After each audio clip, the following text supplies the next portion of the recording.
साई राम दोस्तों, मैं मीनाक्षी एक बार आप सभी लोगों के सामने फिर से उपस्थित हूँ साई अनुभूति चैनल से। और आप सभी लोगों का हार्दिक अभिनंदन करती हूँ साई अनुभूति चैनल में। साथियों, आज मैं आपसे कुछ थोड़ा सा डिस्कस करना चाहती हूँ, और डिस्कस वो भी इस चीज़ से रिलेटेड कि हमारे पास बहुत सारे फ़ोन आते हैं और कुछ भक्त तो बहुत इतने अच्छे होते हैं और इतने मतलब आई डोंट हैव वर्ड्स कि मैं उनके बारे में क्या कहूँ। कुछ लोग बहुत दुखी होते हैं, परेशान होते हैं, लेकिन जहाँ तक मैंने लोगों का सुना या मैं कमेंट पढ़ती हूँ या मेरे पास फ़ोन आते हैं या मैसेजेस आते हैं, उसके अकॉर्डिंग मैं जो चीज़ समझ पाई हूँ अभी तक, वो मुझे ऐसा लगता है कि कुछ भक्त ऐसे हैं जो पूरी तरह से बाबा को समर्पित नहीं हो पाते और वो ये कहते हैं कि होगा या नहीं होगा। दोस्तों, अगर बाबा पे विश्वास कर रहे हैं आप, तो बाबा की टाइमिंग्स पे भी विश्वास करिए, क्योंकि ईश्वर के यहाँ देर है, अंधेर नहीं है। और हमारे साईं हमें जब भी देते हैं ना, तो वो उनकी टाइमिंग बहुत सही होती है। हमें तो लगता है कि चीज़ हमें अभी मिल जानी चाहिए, लेकिन बहुत से अनुभव बहुत से लोगों को ऐसे हुए हैं कि उन्होंने उस पल पे जो चीज़ मांगी उन्हें भले ही ना मिली हो, लेकिन कुछ टाइम बाद ऐसा हुआ है कि उन्हें बोलना पड़ गया अपने आप से ही कि बाबा की टाइमिंग्स अपने आप में एक बहुत सही टाइमिंग होती है, और जब हमें ज़रूरत होती है बाबा हमें तभी देते हैं। बहुत सारे लोग होते हैं कि तकलीफ़ में हैं तो अपना धीरज खो देते हैं, और बाबा की भक्ति में ही है श्रद्धा और सबूरी। और आप एक बात बताइए कि जब हम किसी बड़ी जॉब को पाना चाहते हैं तो हम क्या करते हैं? हम उसके लिए कोई कोर्स करते हैं। जैसे हम डॉक्टर बनना चाहते हैं तो हम उसके लिए कोर्स करते हैं। तो डॉक्टरी का कोर्स कितने साल का है? 5 साल का है। आप इंजीनियर बनना चाहते हैं, 2-3 साल का कोर्स है। आप किसी भी बड़ी से बड़ी जॉब के लिए अप्लाई करना चाहते हैं तो उसके लिए कुछ ना कुछ तो डिफ़िकल्टीज फेस करनी ही पड़ती है ना। यानी कि हमें जितना बड़ा चाहिए और जितना अच्छा चाहिए, उसके लिए हमें उतना स्ट्रगल करना ज़रूरी होता है। और उस स्ट्रगल का जो टाइम पीरियड होता है उसमें हमें पेशेंस भी रखने होते हैं, यानी कि हमें सबूरी भी रखनी होनी चाहिए। तो दोस्तों, जब हम भक्ति की बात करते हैं तो हम अपना पेशेंस क्यों लूज़ करते हैं? आप ये कहते हैं कि मतलब कि बाबा मैं ही इतना दुखी क्यों? एक बार अपनी नज़रें अपने आसपास घुमा के देखो कि ईश्वर ने जो हमें दिया है ना, वो बहुत से लोगों को नसीब भी नहीं है। इसलिए भगवान ने हमें जो कुछ भी दिया है, जो कुछ भी, उसके लिए थैंक्स ज़रूर बोलिए। और हर रोज़ और हर पल, हर क्षण जब भी आपके सामने खाने की थाली आती है ना, आप हमेशा थैंक्स बोले कि हे ईश्वर, तुमने हमारी थाली में भोजन दिया है, उसके लिए बहुत बहुत धन्यवाद। हे ईश्वर, बहुत से लोग रात को सोए और सुबह उठ नहीं पाए और हम उठे हैं, उसके लिए धन्यवाद। बहुत से लोग दोस्तों जॉब ढूंढ रहे हैं लेकिन उन्हें जॉब नहीं मिल रही है, लेकिन हम जॉब पे जा रहे हैं, हम काम कर रहे हैं, उसके लिए धन्यवाद। धन्यवाद साईं। मैं ये कहना चाहूँगी कि हमें जो मिला है उसके लिए थैंक्स कहना बहुत ज़रूरी है, क्योंकि जब हम धन्यवाद किसी को कहते हैं तो हमारे अंदर एक पॉजिटिविटी आती है कि हाँ, किसी ने हमारे लिए कुछ किया और हमने उसको बदले में थैंक्स कहा। थैंक्स का मतलब ही समर्पण की भावना होता है कि हम अपने ईश्वर के प्रति समर्पित हैं और हम अपने ईश्वर को दी हुई उस सारी चीज़ों के लिए धन्यवाद दिए हैं। देखो, बहुत सी सारी चीज़ें ऐसी होती हैं जो हमें नहीं मिलती। कभी कभी हमारी जो क्वालिटी है उसके अकॉर्डिंग हमें नहीं मिलती। कभी हमारी जीवा इतनी बुरी हो जाती है, कभी हम लोगों को इतना बुरा कह देते हैं कि कोई चीज़ हमें मिल रही होती है और वो नहीं मिल पाती। कभी हमारे रिश्ते इतने बुरे हो जाते हैं कि हमें रिश्तों की तरफ से जो चीज़ मिलनी चाहिए वो हमें नहीं मिल पाती। कभी हमारी गलती होती है, कभी दूसरे की गलती होती है, लेकिन गलतियाँ तो इंसान ही करता है ना। तो एक्सेप्ट करिए अपनी गलतियाँ, एक्सेप्ट करिए अपनी कमियाँ, और उन कमियों को मद्देनज़र रखते हुए ईश्वर के आगे समर्पित होइए। और इसके अलावा मैं ये कहना चाहूँगी कि बहुत से लोग हैं कि अगर देखिए, दुख और तकलीफ़ तो बहुत सारे लोगों की ज़िंदगी में है। हर इंसान अपने अपने लेवल पे दुखी है ही।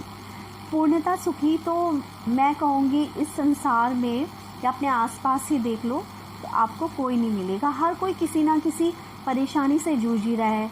कोई मानसिक परेशानी से जूझ रहा है, कोई आर्थिक परेशानी से जूझ रहा है, और कोई फिज़िकली, कोई उसकी तबीयत ख़राब है, कोई मेडिकल कंडीशन की वजह से तकलीफ़ में है, किसी के रिलेशन बुरे हैं वो इसलिए तकलीफ़ में।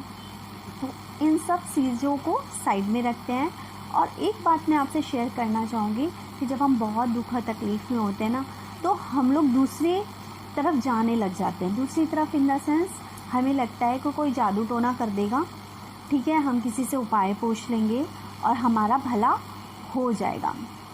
इसी सिलसिले में मैं आपको एक बात बताना चाहती हूँ कि मेरे पास ना अभी थोड़े दिन पहले एक फ़ोन आया और उन लेडी ने फ़ोन किया मुझे। मैंने उनका फ़ोन पिक किया और उन्होंने मुझे बोला कि मैडम, मैंने ना आपका यूट्यूब पे चैनल देखा और मुझे अच्छा लगता है आपको सुनना, और मेरी एज इतनी है, मेरी शादी नहीं हो रही है, और कि आप मेरी कुछ मदद कर दीजिए। आप मुझे बताइए कि जिससे कि मेरा जल्द से जल्द रिश्ता हो जाए।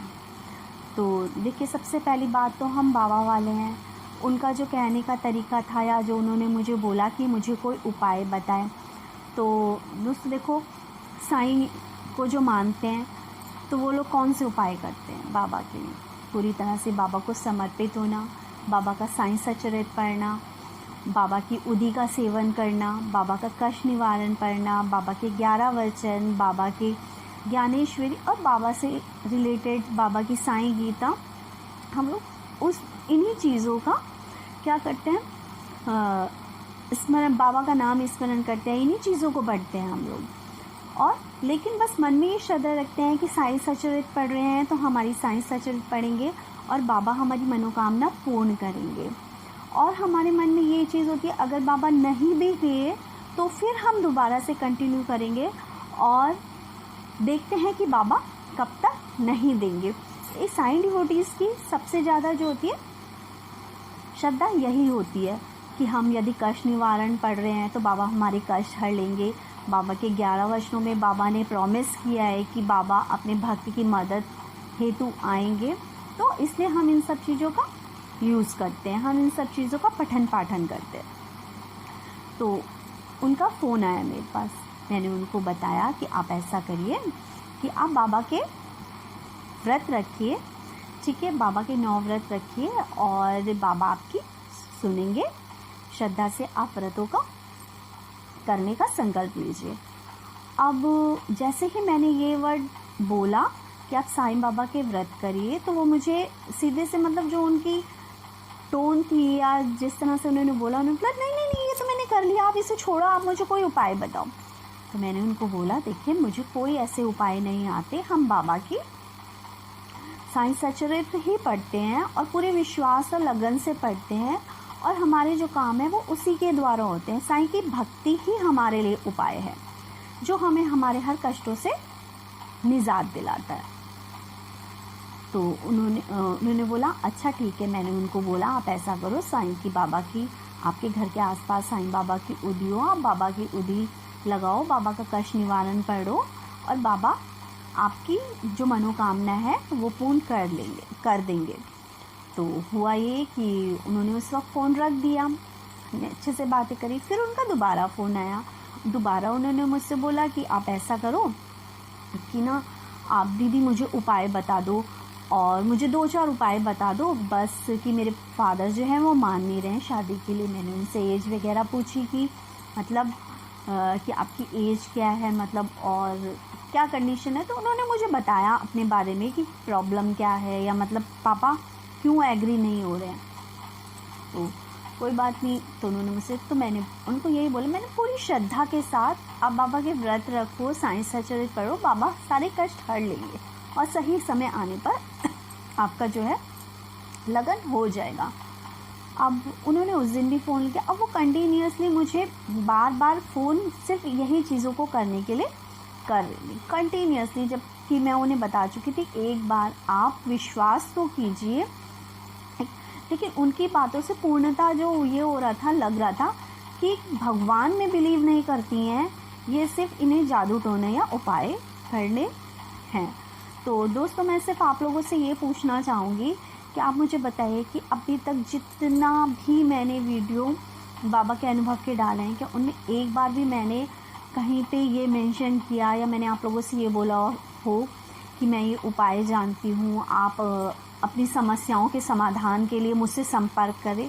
मैंने जो आपसे संपर्क करने के लिए कहा है वो बाबा के अनुभव के लिए, बाबा से रिलेटेड आपको मुझसे जो भी कुछ पूछना है वो आप मुझसे पूछिए।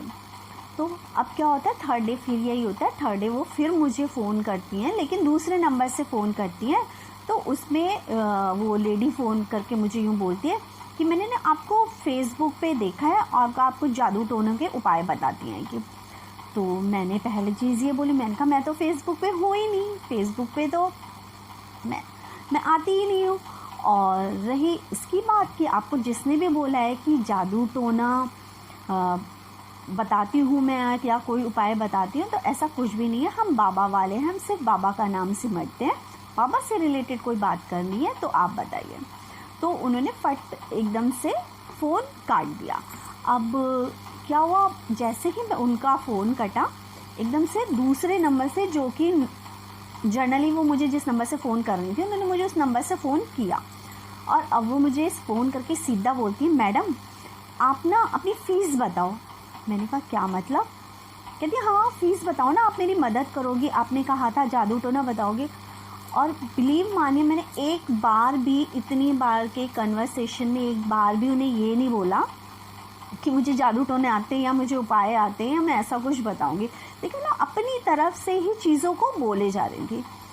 तो मैंने उनको साफ बोला, मैंने बोला देखिए कि मुझे ऐसे कोई उपाय नहीं आते हैं, ठीक है। हाँ, नॉर्मली जो लोगों को सुना है वो मैंने आपको एक आधा बताया कि मतलब वो करके देख लीजिए, अगर होता है तो। इसके अलावा मुझे कुछ भी नहीं आता। बाबा की बातें करिए मुझसे और बाबा पे बिलीव करिए।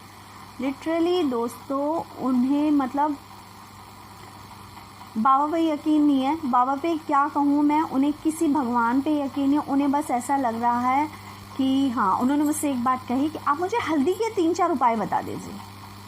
अब मुझे सिर्फ एक चीज़ ये समझ में नहीं आई उस कन्वर्सेशन के बाद। मैंने ये सोचा, मैंने कहा इन्हें ये भी पता है कि हल्दी के उपाय से हो जाता है, तो ये मुझसे संपर्क क्यों कर रही है? क्योंकि यूट्यूब पे तो ऐसे बहुत सारे वीडियोस हैं जहाँ पे एस्ट्रोलॉजर्स हैं जो ये कहते हैं कि अपना नंबर्स दे रखा है, आप हमसे अपॉइंटमेंट लीजिए और हम आपको वो उपाय बताएंगे, तो वो उनसे कंसल्ट कर सकते हैं। लेकिन आई डोंट नो वो क्यों मुझे फ़ोन करती रही, इसलिए कि जादू टोना बताऊँगी और कुछ भी। लेकिन हाँ, रियलिटी मेरी हाथ जोड़ के आप सभी लोगों से विनती ये है कि जादू टोने के कोई उपाय मुझे नहीं आते हैं। हम बाबा वाले हैं, बाबा से रिलेटेड बातें करिए, बाबा के अनुभव शेयर करिए। हाँ, बाबा के जो व्रत हैं वो कैसे किए जाते हैं और बाबा की भक्ति में किस तरह से लीन हो सकते हैं, या जो कुछ भी मैं करती हूँ बाबा की पूजा में, मैं आपको वो बता सकती हूँ। रहे जादू टोना, तो जादू टोना तो मेरे साईं ने कभी नहीं किया, तो मैं कहाँ से कर सकती हूँ जादू टोना? जब मेरे बाबा ने कभी कोई उपाय नहीं बताए लोगों को, तो मैं कहाँ से उपाय बता सकती हूँ? बाबा की भी साईं सचरित्र उठा के देखो, बाबा की साईं गीता पढ़ो। बाबा ने समय समय पर लोगों को ज्ञानेश्वरी के पाठन के लिए कहा है, विष्णु सहस्रनाम के लिए कहा है, बाबा ने लोगों को गीता पढ़ने के लिए कहा है, बाबा ने हनुमान जी के चालीसा पढ़ने के लिए कहा है। समय समय पर अकॉर्डिंग टू पर्सन, सभी के लिए नहीं कुछ, लेकिन वो बाबा की अपनी मर्जी होती थी कि इसके लिए बाबा क्या कहते हैं। लेकिन कोई जादू टोना टोटका ताबीज़, पूरी साईं सचरित्र पढ़ लो उसमें नहीं मिलेगा, साईं गीता पढ़ लो उसमें नहीं मिलेगा। सचरित्र में आपको यही मिलेगा कि प्रेम से श्रद्धा पूर्वक मेरे नाम का स्मरण करो, साईं राम बोलो, तो मैं आपको इस भवबंधन से पार करा दूंगा। बस इतना ही दोस्तों। और बाबा को मानने वाले, मैं मानती हूँ बाबा को मानने वाले ना तो किसी जादू टोने में बिलीव करते हैं, बस जब वो दुखी होते हैं बाबा के सामने बैठते हैं, अपना दुख बाबा को बोलते हैं, बहुत रोते हैं, बिलखते हैं, बाबा को अपनी गोदी में रखते हैं, बाबा के गले लगते हैं और पूरी तरह से समर्पित होकर बाबा को कहते हैं कि बाबा मेरी गृहस्थी आपके हवाले है, बाबा मेरे परिवार आपके हवाले है, बाबा मेरी इज़्ज़त आपके हवाले है, बाबा बस जो करोगे आप करोगे, जो फैसला होगा आपका मुझे मंजूर है। और बाबा अपने आप ही उनकी श्रद्धा और सबूरी देख के बाबा करते जाते हैं, उनके काम बनाते जाते हैं उनके काम, और वो बस बाबा बाबा करते रहते हैं। इसलिए सभी भक्तों से अनुरोध है, साईं राम का सिमरन कीजिए और भूल जाइए किसी जादू टोने टोटके को, और बस बोलिए बाबा आप हमारा साथ दे, मेरे परिवार की इज़्ज़त, मेरी इज़्ज़त, सब कुछ आपके हाथ में, पूर्णतः समर्पित होइए, प्योर हार्ट रखिए। अपने पेरेंट्स के लिए अपने मन में ये भावना मत रखिए कि मेरे माता पिता की वजह से मेरी शादी नहीं हो रही है, क्योंकि इन जो भी ये महिला थी इन्होंने मुझे यही बोला था कि मेरे फादर एग्री नहीं हो रहे हैं। तो मैं सिर्फ इतना कहूँगी कि जादू टोने की बात करके या जादू टोना करके अपने पेरेंट्स की मति फहराने से अच्छा है अपने को इतना स्ट्रॉन्ग बनाओ, अपनी बात अपने फादर अपनी फैमिली के सामने रखो कि क्या गलत हो सकता है यदि एक एज में आकर मेरी शादी नहीं होती है तो, ठीक है। कभी उनकी भावनाओं को भी समझने की कोशिश करिए, अपने फादर की भावना को समझने की कोशिश करिए, क्योंकि कोई ना कोई रीज़न ज़रूर होगा जो आपके फादर एग्री नहीं हो रहे हैं। बस इसी के साथ मैं बाबा से यही प्रे करती हूँ कि देखिए परेशान तो वो हैं, लेकिन अपनी परेशानी को वो एक गलत दिशा में लेके जा रही है, और सही दिशा यही है जिस भी भगवान को माने पूरी श्रद्धा और भक्ति से माने, जो परिवार वाले या उनकी माँ जी कोई भी उपाय करें वो उसको करें, ठीक है, पर जादू टोना नहीं, उपाय। एक होता है पॉजिटिव रूप में किसी चीज़ को पाने के लिए कुछ करना, एक होता है सामने वाले की बुद्धि भ्रष्ट करके किसी चीज़ को करवाना। इन सब चीज़ों में डिफरेंस होता है, इन चीज़ों में मत फंसिए, और मैं तो कहती हूँ फंसना ही नहीं चाहिए।